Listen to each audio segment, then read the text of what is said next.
Jai Radha Madhava Kunja Bihari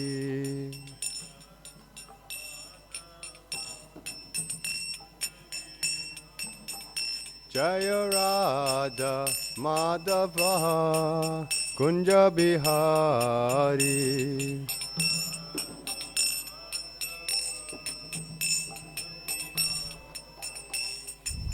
Gopi Jana Vallabha Virabhadra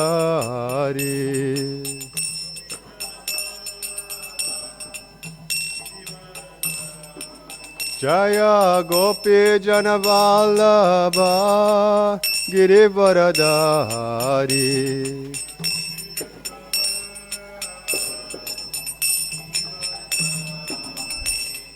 Yashodanandana Braja Jana Ranjana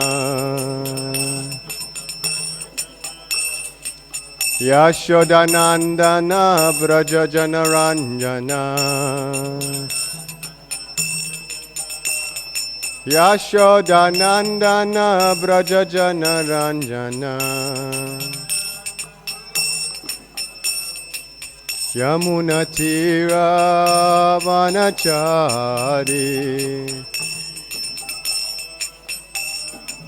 Yamuna Tira Vanachari Jai Radha Madhava Kunja Bihari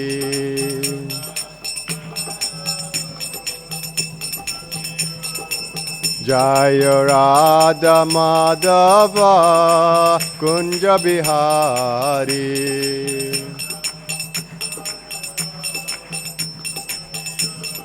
Jaya Radha Madhava Kunja Bihari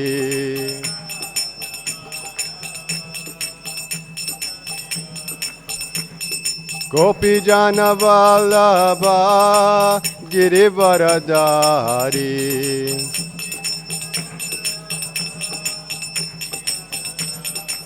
Jaya Gopi Jana Vallabha Girivardhari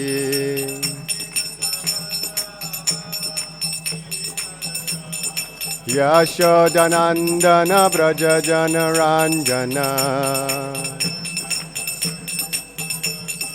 Yashodanandana Braja Jana Ranjana Yashodanandana Braja Jana Ranjana Yashodanandana Braja Jana Ranjana Yamuna Tira Vanachari Yamuna Tira Vanachari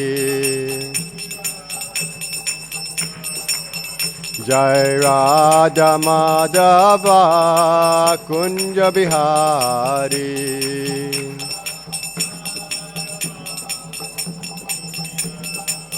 Jai Radha Madhava Kunja Bihari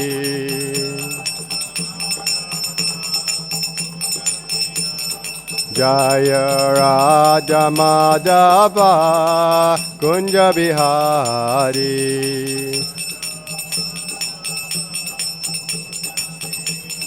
Jaya Radha Madhava Kunja Bihari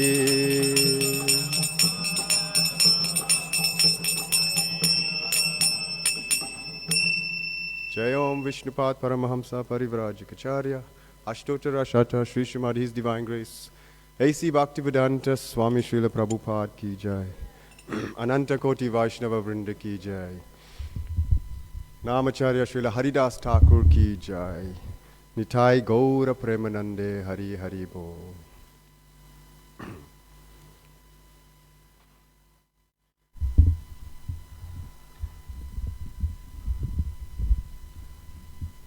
Hare Krishna. So, yeah, like I said, for those listening on the internet, Shai Sachinandan Prabhu was supposed to give the class, but some emergency has come up, and I've been asked to give the class. So please bless me so I can speak something for my purification and your transcendental pleasure. So we're going to be reading from Krishna, the Supreme Personality of Godhead, chapter 63 today, entitled Lord Krishna fights with Banasura. Om Namo Bhagavate Vasudevaya. Om Namo Bhagavate Vasudevaya. Om Namo Bhagavate Vasudevaya. Om Ajnanatimirandasya Gyananjana Shalakaya Chakshurunmilitam Yena Tasmai Shri Guruve Namaha Shri Chaitanya Manobhistam Stapitam Yena Bhutale Swayam Rupa Kadamayam Dadati Swapadantikam. He Krishna Karuna Sindhu Dina Bandhu Jagatpate Gopisha Gopika Kanta Radha Kanta Namostute Tapta Kanchana Gaurangi Radhe Vrindavaneshwari Vrishabhanu Sute Devi Pranamami Hari Priye Pancha Kalpatarubhrischa Kripa Shindubhya Evacha Patitanam Pavanebhyo Vaishnavebhyo Namo Namaha. Jaya Shri Krishna Chaitanya Prabhu Nityananda Shri Advaita Gadadhar Shivasari Gaura Bhakta Vrinda. Hare Krishna Krishna Krishna Hare Hare Hare Rama Rama Rama Hare Hare. Lord Krishna fights with Banasura. When the 4 months of the rainy season passed and Aniruddha had still not returned home, all the members of the Yadu family became much perturbed. They could not understand how the boy was missing. Fortunately, one day the great sage Narada came and informed the family about Aniruddha's disappearance from the palace. He explained how Aniruddha had been carried to the city of Shonitapura, the capital of Banasura's empire, and how Banasura had arrested him with the Nagapasha, even though Aniruddha had defeated his soldiers. This news was given in detail by Narada, and the whole story was disclosed. Then the members of the Yadu dynasty, all of whom had great affection for Krishna, prepared to attack the city of Shonitapura. Practically all the leaders of the family, including Pradyumna, Satyaki, Gada, Samba, Sarana, Nanda, Upananda, and Bhadra, combined together and gathered 12 Akshihuni military divisions into phalanxes. Then they all went to Shonitapura and surrounded it with soldiers, elephants, horses, and chariots. So the battle is going to be a great one, we can see. All the great leaders of the Yadu dynasty had assembled their military phalanxes and made their way to Banasura's capital. Banasura heard that the soldiers of the Yadu dynasty were attacking the whole city, tearing down various walls, gates, and nearby gardens. Becoming very angry, he immediately ordered his soldiers, who were of equal caliber, to go and face them. Lord Shiva was so kind to Banasura that he personally came as the commander-in-chief of the military force, assisted by his heroic son Kartikeya, his heroic sons Kartikeya and Ganapati.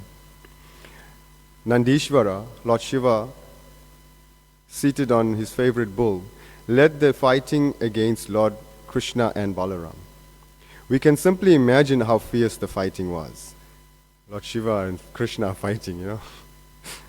Lord Shiva with his valiant sons on one side, and Lord Krishna, the Supreme Personality of Godhead, and his elder brother, Sri Balaramji, on the other.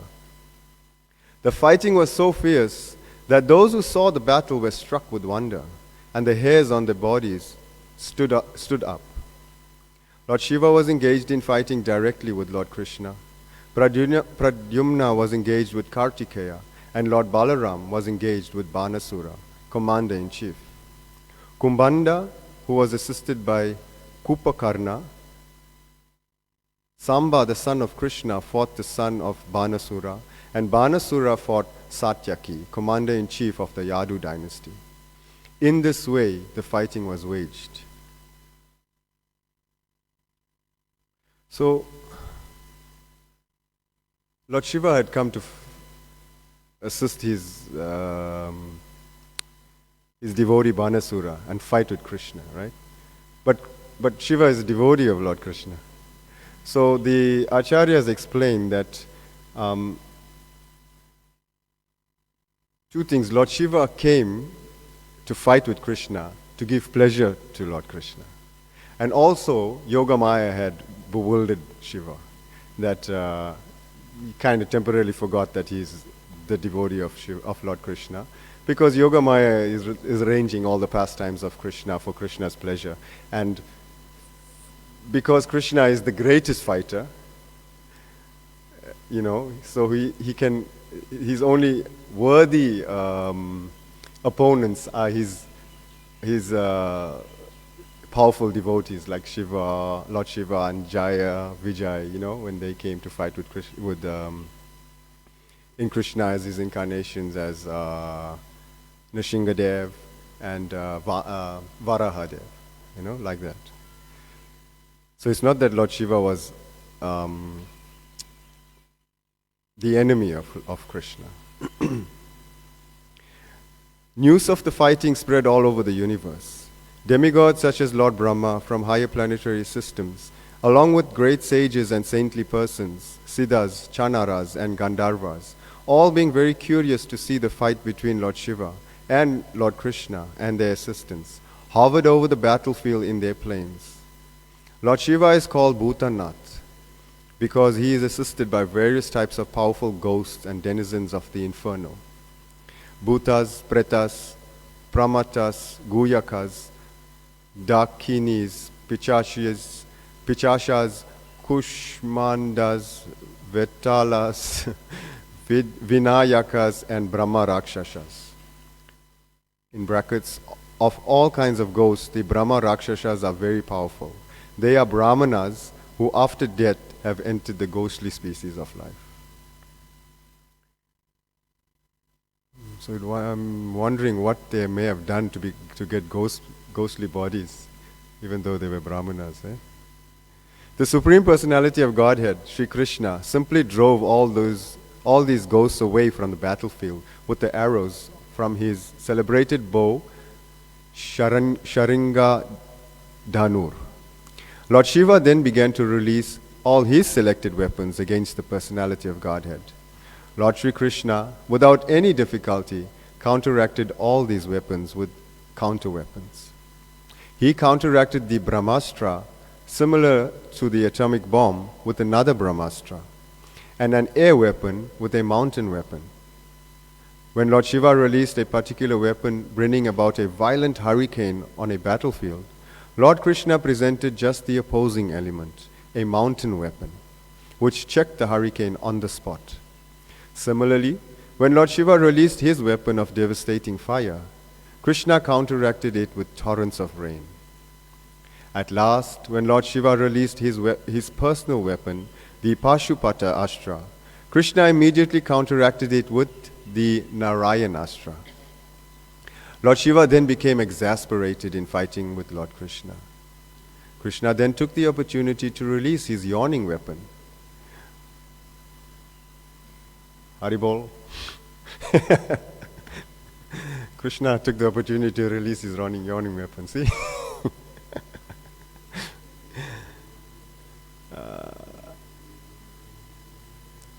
When this weapon was released, the opposing party becomes tired, stops fighting, and begins to yawn.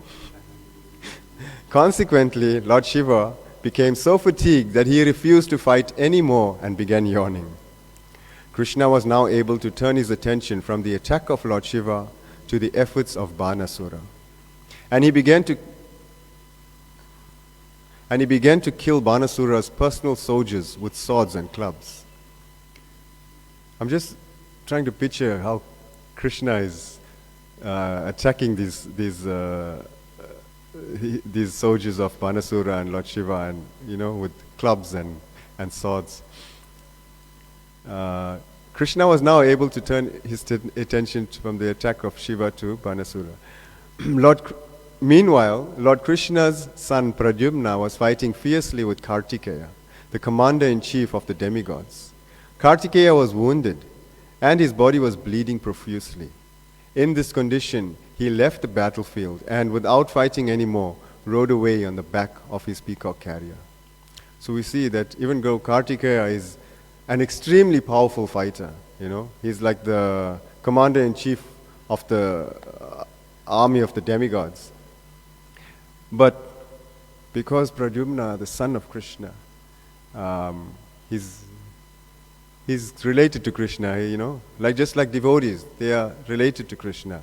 So we can see that devotee of Krishna can defeat even the most powerful attack from anybody.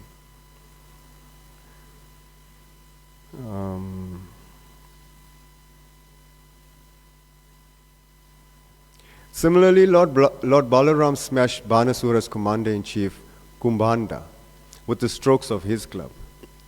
Kupakarna was also wounded in this way, and both he and Kumbhanda fell on the battlefield. Kumbhanda, being fatally wounded,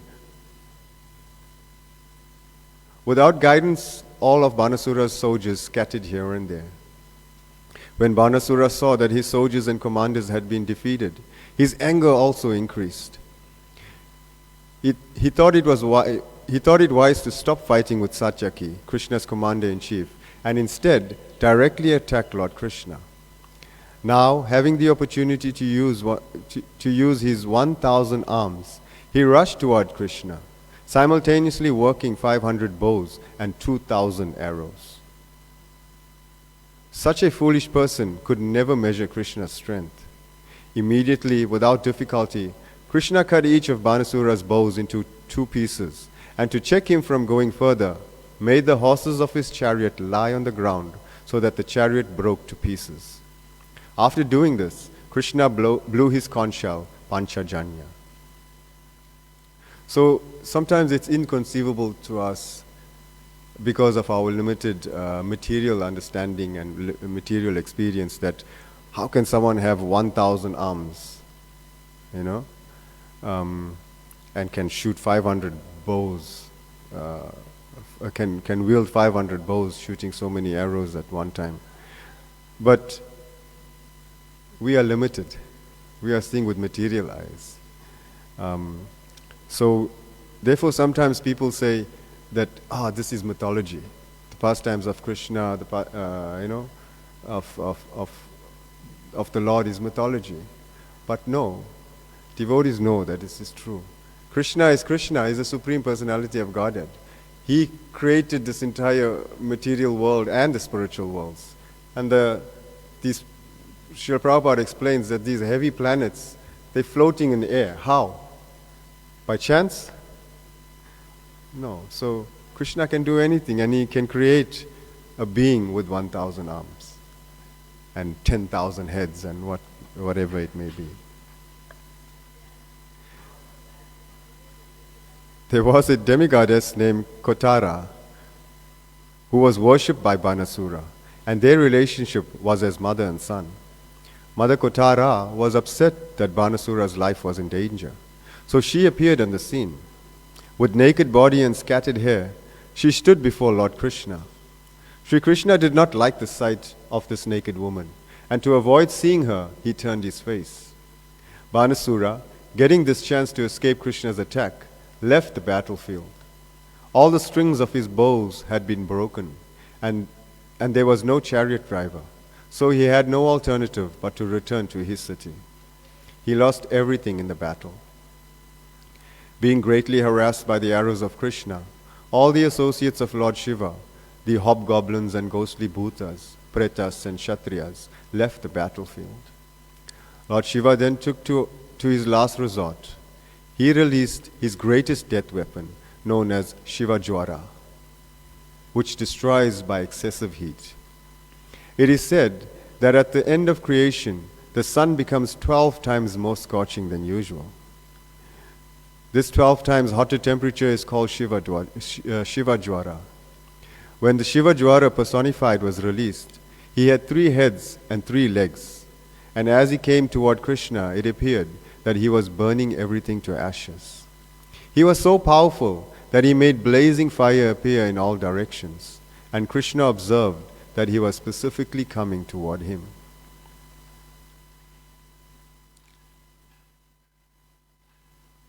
As there is a Shiva Jwara weapon, there is also a Narayan Jwara weapon, which is represented by excessive cold. When there is excessive heat, one can somehow or other tolerate it. But when there is excessive cold, everything collapses. This is actually experienced by a person at the time of death. At the time of death, the temperature of the body first of all increases to 107 degrees Fahrenheit, and then the whole body collapses and immediately becomes as cold as ice. To counteract the scorching heat of the Shiva Jwara, there is no other weapon but the Narayana Jwara.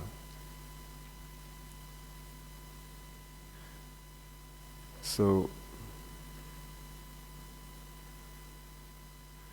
at the time of death, the body, I never knew this, that the body becomes so hot, increases to 107 degrees Fahrenheit. I'm not sure what that is in degrees Celsius. And then becomes ice cold.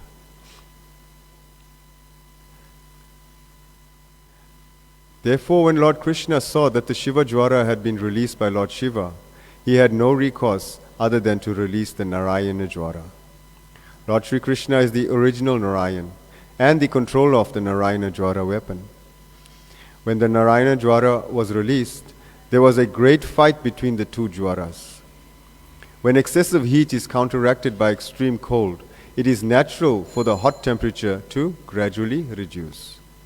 And this is what occurred in the fighting between the Shiva Jwara and the Narayana Jwara.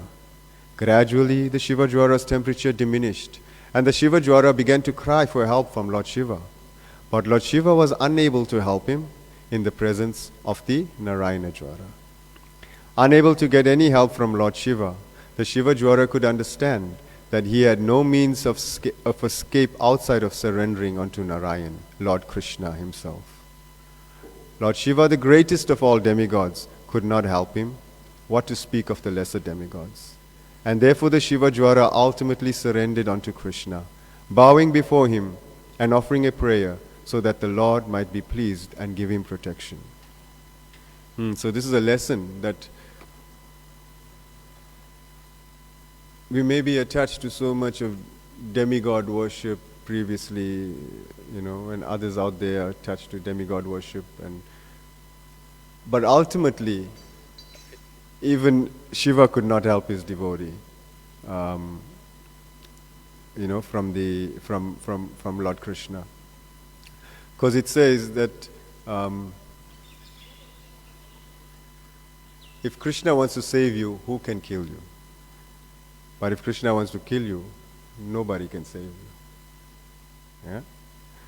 So surrender to Krishna. We see that even the devotee of Lord Shiva is now surrendering to Krishna because he has come to his senses. This incident of the fight between the ultimate weapons of Lord Shiva and Lord Krishna proves that if Krishna gives someone protection, no one can kill him. I didn't read this. I'm just reading it now for the first time. If Krishna gives someone's protection, no one can kill him. And if Krishna does not give one protection, no one can save him. Lord Shiva is called Mahadev, the greatest of all the demigods. Although sometimes Lord Brahma is considered the greatest of all demigods because he can create. However, Lord Shiva can annihilate the creations of Brahma. Still, both Lord Brahma and Lord Shiva act only in one capacity. Lord Brahma can create and Lord Shiva can annihilate. But neither of them can maintain. Shri Shri Radha Radhanath ki jai, Shri Giri Govardhan ki jai, Gaura Gauranga Mahaprabhu ki jai. Srila Prabhupada ki jai. Lord Vishnu, however, not only maintains but creates and annihilates also. We see this, in material life. It's easy to create something. We can build a house, We may work hard to get money to build a house. And the maintaining of the house is the problem. Just like this temple, we have this temple now, it's built. But the maintenance of the temple is tough. It's hard work, right? We have the maintenance man there. He knows, he can tell us. So it's hard work. But it's so easy to destroy something also. So the maintenance is the toughest job.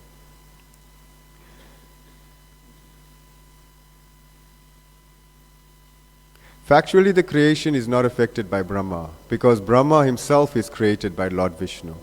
And Lord Shiva is created or born of Brahma.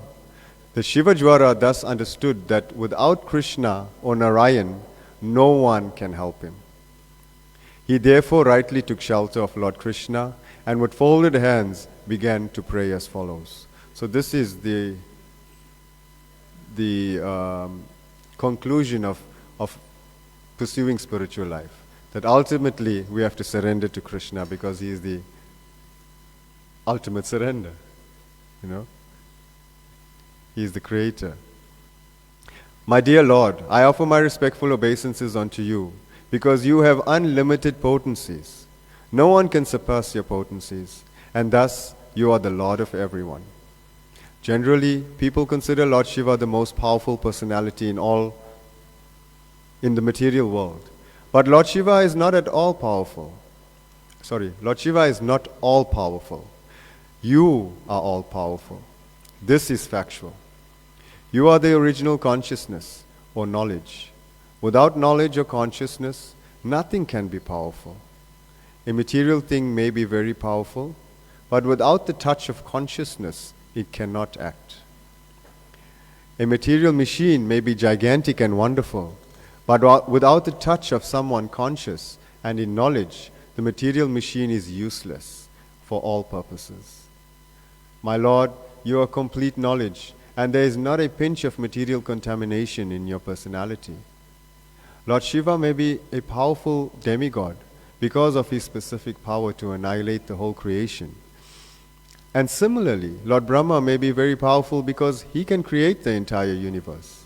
But actually, neither Brahma nor Lord Shiva is the original cause of this cosmic manifestation. You are the absolute truth, the supreme Brahman, and you are the original cause. The original cause of the cosmic manifestation is not the impersonal Brahman effulgence. That impersonal Brahman effulgence rests on your personality.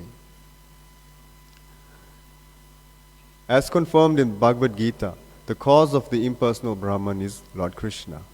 This Brahman effulgence is likened to the sunshine, which emanates from the sun globe. Therefore, impersonal Brahman is not the ultimate cause.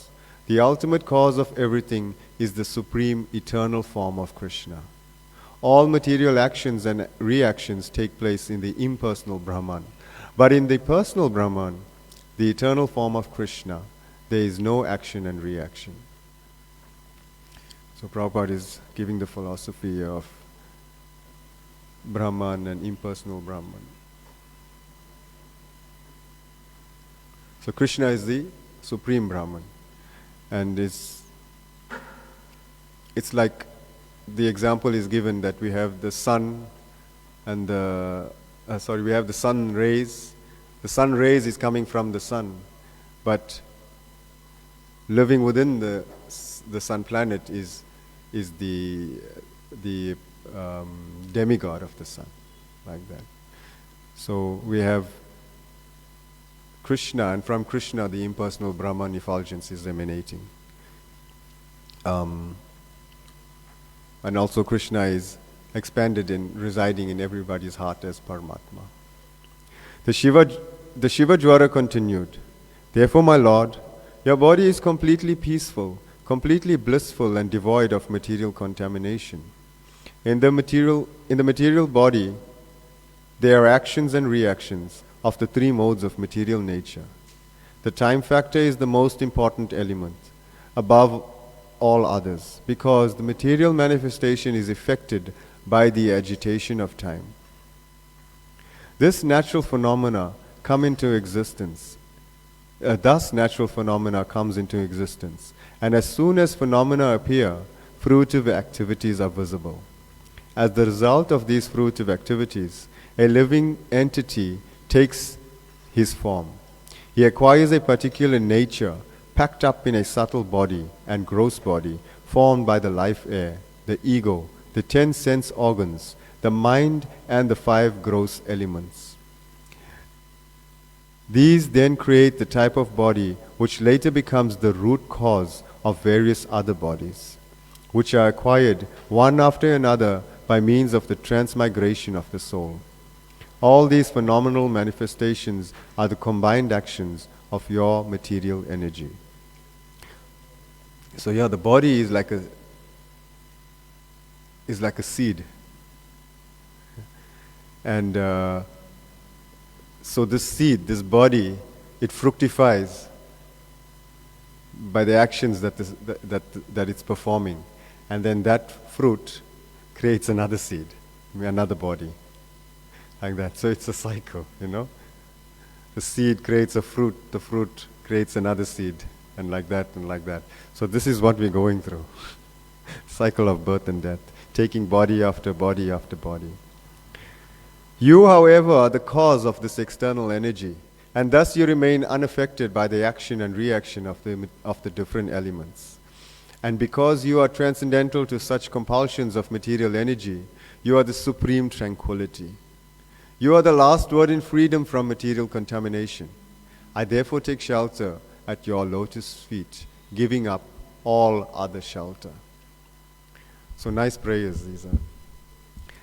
My dear Lord, your appearance as the son of Vasudeva in your role as a human being is one of the pastimes of your complete freedom. To benefit your devotees and vanquish the non-devotees, you appear in multi-incarnations. All such incarnations descend in fulfillment of your promise in the Bhagavad Gita, that you appear as soon as there are discrepancies in the system of progressive life. When there are disturbances by irregular principles, my dear Lord, you appear by your internal potency. Your main business is to protect and maintain the demigods and spiritually inclined persons, and to maintain the standard of material law and order. Considering your mission of maintaining such law and order, your violence towards the miscreants and demons are quite befitting. This is not the first time you have incarnated. It is to be understood that you have done so many times before. My dear Lord, I beg to submit that I have been very greatly chastised by the release of your Narayana Dwara, which is certainly very cooling, yet at the same time severely dangerous and unbearable for all of us.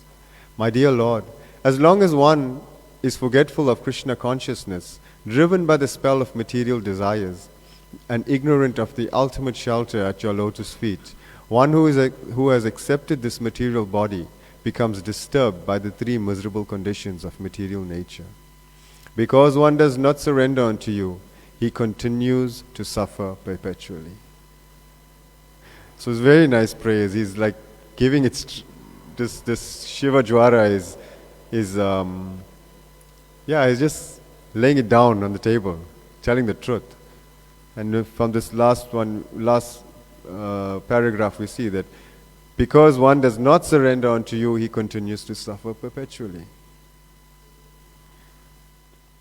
After hearing the Shiva Jwara, Lord Krishna replied, O three-headed one, I am pleased with your statement. Be assured that there will be no more suffering from you from the Narayana Jwara. Not only, so Krishna gives the benediction, first benediction, no more suffering.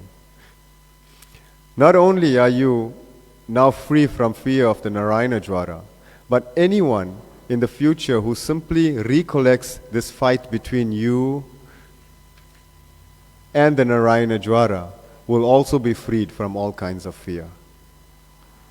So that's another benediction Krishna is giving.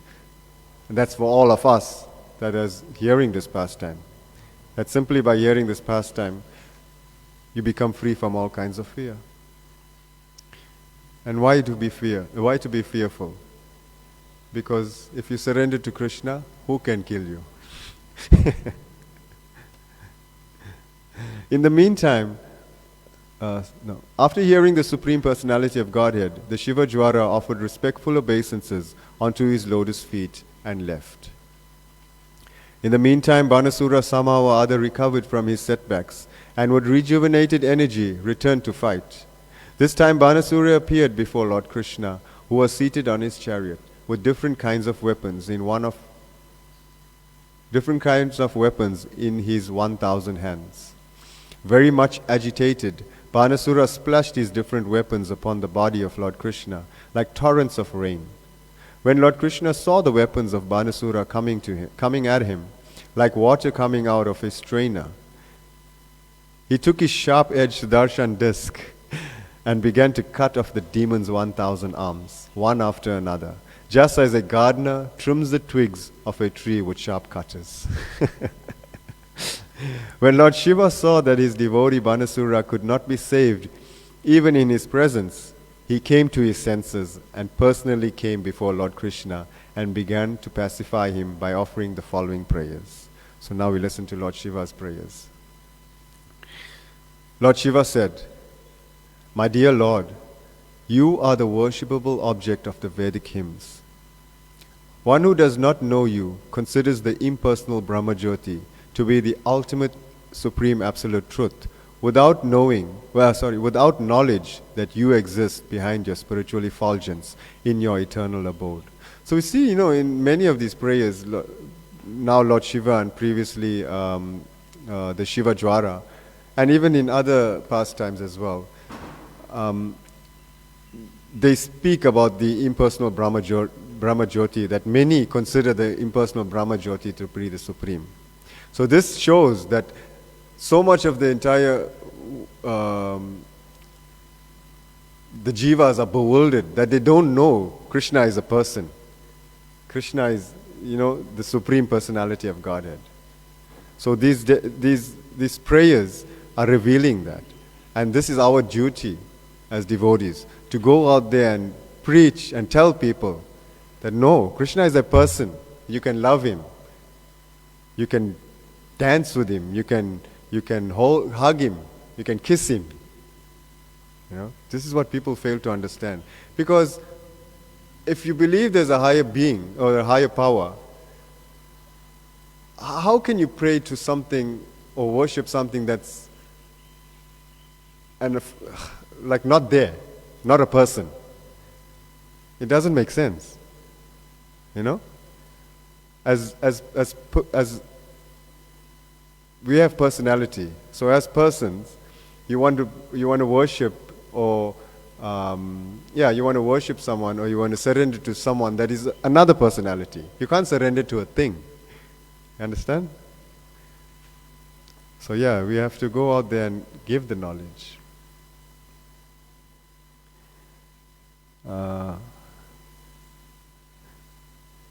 One who does not know you considers the impersonal Brahmajyoti to be the ultimate supreme absolute truth, without knowledge that you exist behind your spiritual effulgence in your eternal abode. My dear Lord, you are therefore called Parabrahman. Indeed, the words Param Brahman have been used in the Bhagavad Gita to identify you. Saintly persons who have completely cleansed their hearts of all material contamination can realize your transcendental form, although you are all-pervading like the sky, unaffected by any material thing. So we have to become completely cleansed of the heart, and then we can realize Krishna's transcendental form. And how to cleanse the heart? Cheto dharpana marjanam. Mahaprabhu has given us the remedy by chanting the holy names of Krishna.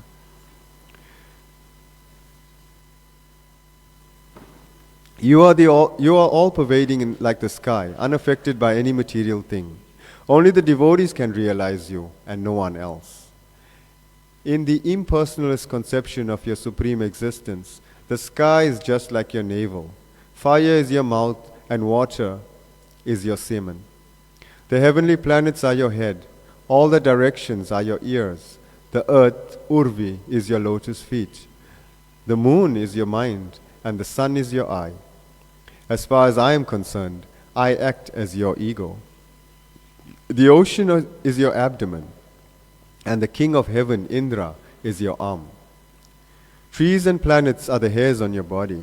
The clouds are the hair on your head, and Lord Brahma is your intelligence. All the great progenitors, known as Prajapatis, are your symbolic representatives. And religion is your heart. The impersonal feature is your supreme body. The impersonal feature of your supreme body is conceived of in this way.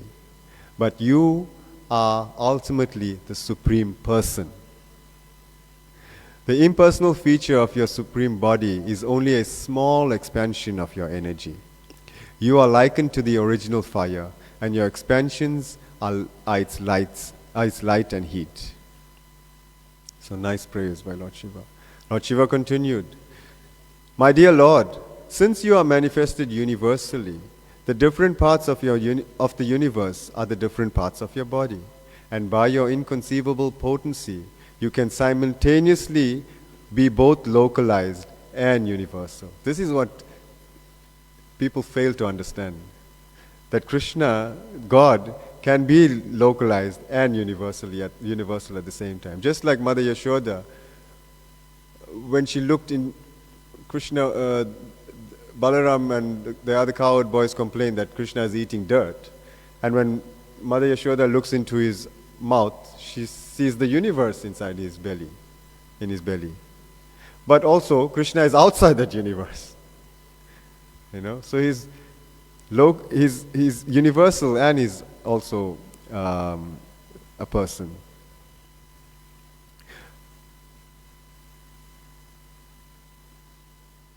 In the Brahma Samhita, we also find it stated that although you always remain in your abode, Goloka Vrindavan, you are present everywhere. As stated in the Bhagavad Gita, you appear in order to protect the devotees, and thus your appearance indicates good fortune for all the universe. All the demigods are directing different affairs of the universe by your grace only. Thus the 7 upper planetary systems are maintained by your grace. At the end of this creation, all manifestations of your energies, whether in the shape of demigods, human beings, or lower animals, enter into you, and all immediate and remote causes of the cosmic manifestation rest in you without distinctive features of existence. Ultimately, there is no possibility of distinction between you and any other thing on an equal level with you or subordinate to you. You are simultaneously the cause of this cosmic manifestation and its ingredients as well. You are the supreme whole, one without a second. In the phenomenal manifestations, there are 3 stages: the stage of consciousness, the stage of semi-consciousness, in dreaming, and the stage of unconsciousness. But your Lordship is transcendental to all these different material stages of existence. You exist, therefore, in a 4th dimension, and your appearance and disappearance do not depend on anything beyond yourself. You are the supreme cause of everything, but of you there is no cause. You yourself cause your own appearance and disappearance. Despite your transcendental position, my Lord, in order to show your 6 opulences and advertise your transcendental qualities, you have appeared in your different incarnations: fish, tortoise, boar, Nrsimha, Keshava, and others, by your personal manifestation. And you have appeared as different living entities by your separated manifestations. By your internal potency, you appear as the different incarnations of Vishnu. And by your external potency, you appear as the phenomenal world. So Lord Shiva is like summarizing Krishna's appearance and his incarnations. This is like first canto of Bhagavatam. So, on a cloudy day, to the common man's eyes, the sun appears to be covered. But the fact is that because the sunshine creates the cloud, the sun can never actually be covered, even though the whole sky may be cloudy. Similarly, less intelligent men claim that there is no God, but when the manifestation of different living entities and their activities is visible, enlightened persons see you present in every atom through the medium of your external and marginal energies. Your unlimitedly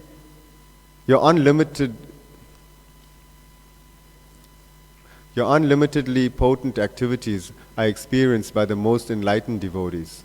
But those who are bewildered by the spell of your external energy identify themselves with this material world and become attached to society, friendship, and love. Thus they embrace the threefold miseries of material existence and are subjected to the dualities of pain and pleasure, sometimes drowning in the ocean of attachment and sometimes taken out of it. My dear Lord, only by your mercy and grace can the living entity get the human form of life, which is a chance to get out of the miserable condition of material existence. Yeah, this material body, material life is very rare.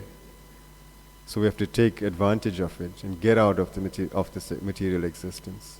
However, a person who possesses a human body but who cannot bring his senses under control is carried away by the waves of sensual enjoyment. As such, he cannot take shelter of your lotus feet and thus engage in your devotional service. The life of such a person is very unfortunate, and anyone living such a life of darkness is certainly cheating himself and thus cheating others also. Therefore, human society without Krishna consciousness is a society of cheaters and the cheated. My Lord, you are actually the dearmost supersoul of all living entities and the supreme controller of everything. The human being who is always illusioned is afraid of ultimate death. A man who is simply attached to sensual enjoyment voluntarily accepts the miserable material existence and thus wanders after the will-o-wisp of sense pleasure. He is certainly the most foolish man, for he drinks poison and puts aside the nectar. Wonderful praise, huh? Very nice. My dear Lord, all the demigods, including myself and Lord Brahma, as well as great saintly persons and sages who have cleansed their hearts of material attachment, have, by your grace, wholeheartedly taken shelter of your lotus feet. We have all taken shelter of you because we have accepted you as the Supreme Lord and the dearmost life and soul of all of us. You are the original cause of this cosmic manifestation. You are its supreme maintainer, and you are the cause of its dissolution also. You are equal to everyone, the most peaceful supreme friend of every living entity. You are the supreme worshipable object for every one of us. My dear Lord, let us always be engaged in your transcendental loving service so that we may get free from this material entanglement. So this is our goal, to become free from material entanglement. And Lord Shiva is giving the way to do it. How? To be always engaged in the transcendental loving service of the Lord. Otherwise, like he says, we're drinking poison and putting aside the nectar. Finally, my Lord, I may inform you that this Banasura is very dear to me. He has rendered valuable service unto me. Therefore, I want to see him always happy. Being pleased with him, I have assured him safety. I pray to you, my Lord, that as you were pleased with his forefathers, King Prahlad and Bali Maharaj, you will also be pleased with him. After hearing Lord Shiva's prayer, Lord Krishna replied, My dear Lord Shiva, I accept your statements and I also accept your desire for Banasura. I know that this Banasura is the son of Bali Maharaj, and as such I cannot kill him, for that is my promise. I gave a benediction to King Prahlad that the demons who would appear in his family would never be killed by me. Therefore, without killing this Banasura, I have simply cut off his arms to deprive him of his false prestige. The large number of soldiers he was maintaining became a burden on this earth, and I have killed them all to minimize the burden. Now he has 4 remaining arms, and he will remain immortal, unaffected by material pains and pleasures. I know that he is one of the chief devotees of your Lordship. So you can now rest assured that henceforth we need have no fear of anything. He need have no fear of anything. When Banasura was blessed by Lord Krishna in this way, he came before the Lord and bowed down before him, touching his head to the earth.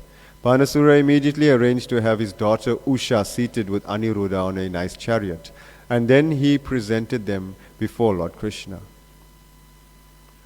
After this, Lord Krishna took charge of Aniruddha and Usha, who had become very opulent materially because of the blessings of Lord Shiva. Thus, keeping forward a division of 1 Akshuhini of soldiers, Krishna proceeded toward Dwaraka. In the meantime, all the people of Dwaraka, having received the news that Lord Krishna was returning with Aniruddha and Usha in great opulence, decorated every corner of the city with flags, festoons, and garlands. All the big roads and crossings were carefully cleansed and sprinkled with sandalwood pulp mixed with water. Everywhere was the fragrance of sandalwood. All the citizens joined with their friends and relatives to welcome Lord Krishna with great pomp and jubilation, and a tumultuous vibration of conch shells, drums and bugles received the Lord. In this way, the Supreme Personality of Godhead Krishna entered his capital Dwaraka. Shukadev Goswami assured King Parikshit that the narration of the fight between Lord Shiva and Lord Krishna is not at all inauspicious like ordinary fights. On the contrary, if one remembers in the morning the narration of this fight between Lord Krishna and Lord Shiva and takes pleasure in the victory of Lord Krishna, he will never experience defeat anywhere in his struggles of life. So remember this pastime in the morning. This episode of Banasura's fighting with Krishna and later being saved by the grace of Lord Shiva is confirmation of the statement in the Bhagavad Gita that the worshippers of demigods cannot achieve any benediction without its being sanctioned by the Supreme Lord Krishna. Here in this narration, we find that although Banasura was a great devotee of Lord Shiva, when he faced death by Krishna, Lord Shiva was not able to save him. But Lord Shiva appealed to Krishna to save his devotee, and this was sanctioned by the Lord. This is the position of Lord Krishna. The exact words used in this connection is in the Bhagavad Gita are Mayaiva vihitan hi tan. This means that without the sanction of the Supreme Lord, no demigod can award any benediction to his worshipper. Thus then the Bhaktivedanta purport of the 63rd chapter of Krishna, Lord Krishna fights with Banasura. So, very nice chapter in giving the position of Lord Krishna, reaffirming the position of Lord Krishna. And nice that Lord Shiva is even, saying these prayers, because many think that Lord Shiva is the Supreme Personality. But just before I stop, I just want to say that, Krishna, he comes to save the devotees and annihilate the miscreants, right? And here we see that he cuts off the arms of Banasura, and he dispels his Narayana Jwara weapon to counteract the Shiva Jwara weapon. But even now, Krishna is killing the demons. But how is he killing the demons? He's using the devotees to kill the demons. But not like killing the demons like, but killing the demon within the people. And by how he's doing this is that the devotees have to go out and spread the holy names of Krishna. This is the weapons. It's explained in the scriptures, in Bhagavatam, in Chaitanya Charitamrita, that Krishna's weapons is his, Mahaprabhu's weapons is the spreading of the holy name now. And that's how he's killing the demons. So we have to become Krishna's greatest weapons. Greatest weapon. And go out there and do this and spread the holy name. It's sad that hardly any devotees are doing it anymore. And it's a struggle to get devotees to do it. Even leaders are not doing it. Management, they're not doing it. I'm sorry to say it, I may not give class again by saying it, but this is true. But the only way we can develop loving relationships with all devotees is by singing and dancing together. And the only way that devotees are going to realize that, hey, we have to go out there and spread the holy name, is if the leaders lead by example. So this is my prayer to Krishna, to Mahaprabhu today, that we should, and I'm pleading with all of you, that let's pray that let this mood be revived again, somehow or the other. Krishna, you have to do it, Yeah. Because people are suffering out there. I mean, we went last night to Florida Road. People think they're enjoying, but they're actually suffering over there. The book is saying, Krishna book, we just read that they're drinking poison knowingly, they're putting aside the nectar. And they're suffering. People are suffering, perpetually suffering. Yeah, so we have to do this, right? So we have a Harinam group. We can get on the group through the WhatsApp communication system. I don't know how it actually works, but and the Harinams are posted out when it's happening and where and things. And so if you can join us, please join us. And we all can sing and dance together and have loving relationships. And save others in the process and ourselves. Srila Prabhupada ki jai, Srimad Bhagavatam ki jai, Nitai Gaura Premanande, Hari Hari Bol.